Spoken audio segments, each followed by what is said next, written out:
जिज्ञासा ने अपनी नई डिजाइनर बुटीक क्रिएटिव को आज ही शुरू की थी। वो अपनी पहली साले के लिए बहुत एक्साइटेड थी, पर एक कंफ्यूजन न्यूज परेशान कर रहा था।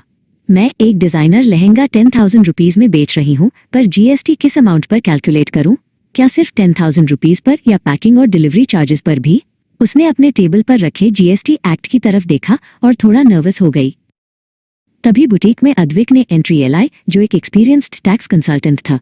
जिज्ञासा की परेशानी देखकर वो मुस्कुराया और बोला, डोंट वरी जिज्ञासा, जीएसटी का सेक्शन 15 हमें वैल्यू ऑफ सप्लाई के बारे में सब कुछ बताता है। सिंपल वर्ड्स में कहें तो ट्रांजैक्शन वैल्यू हाई वो बेस है जिस पर टैक्स लगता है। जिज्ञासा ने ध्यान से सुनना शुरू किया। अद्विक ने समझाया, सेक्शन 15(1) के मुताबिक ट्रांजैक्शन वैल्यू वो प्राइस है जो एक्चुअली पे किया गया है, पर इसकी दो मेन कंडीशंस हैं। पहली कंडीशन, बायर और सेलर रिलेटेड नहीं होने चाहिए।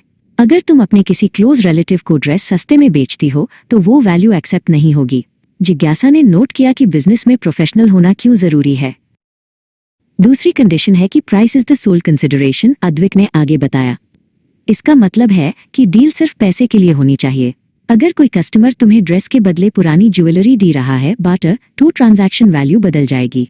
जीएसटी के लिए सिर्फ कैश या मॉनेटरी वैल्यू हाई बेस होनी चाहिए। जिज्ञासा ने सोचा कि उसके बुटीक में बाटर सिस्टम तो बिल्कुल नहीं चलेगा। जिज्ञासा ने पूछो, अगर मेन पैकिंग के 500 रुपीज एक्स्ट्रा चार्ज करूं तो? अद्विक ने रिप्लाई किया, सेक्शन 15(2) के हिसाब से कुछ चीजें वैल्यू में ऐड करनी पड़ती हैं, जैसे कि इंसिडेंटल एक्सपेंसेस, पैकिंग, कमीशन या वेइंग चार्जेस।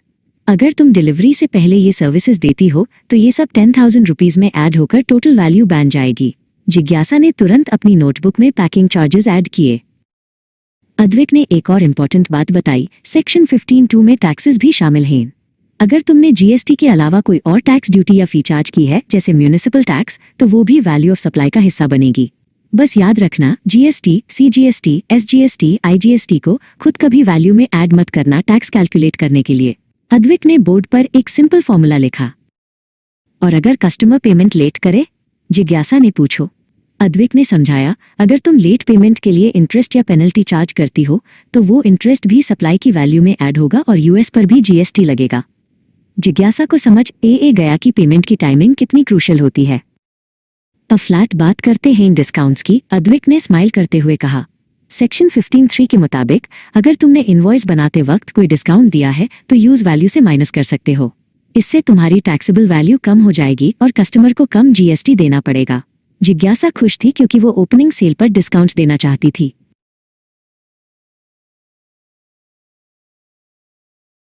जिज्ञासा ने पूछो, क्या सेल्स के बाद भी डिस्काउंट दे सकते हैं?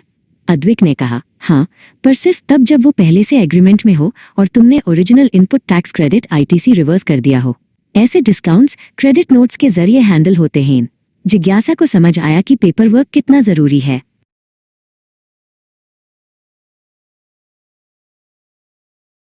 जिज्ञासा भी कॉन्फिडेंट थी। उसने अपना पहला इनवॉइस परफेक्ट कैलकुलेट किया, प्राइस जोड़ पैकिंग माइनस डिस्काउंट। उसने अद्विक का शुक्रिया किया। सेक्शन 15 भी बिल्कुल क्लियर है। वैल्यू ऑफ सप्लाई का सही मतलब जानकर मेरा बिजनेस लीगली स्ट्रांग रहेगा। जिज्ञासा ने अपनी पहली कस्टमर को स्माइल के साथ इनवॉइस हैंडओवर किया।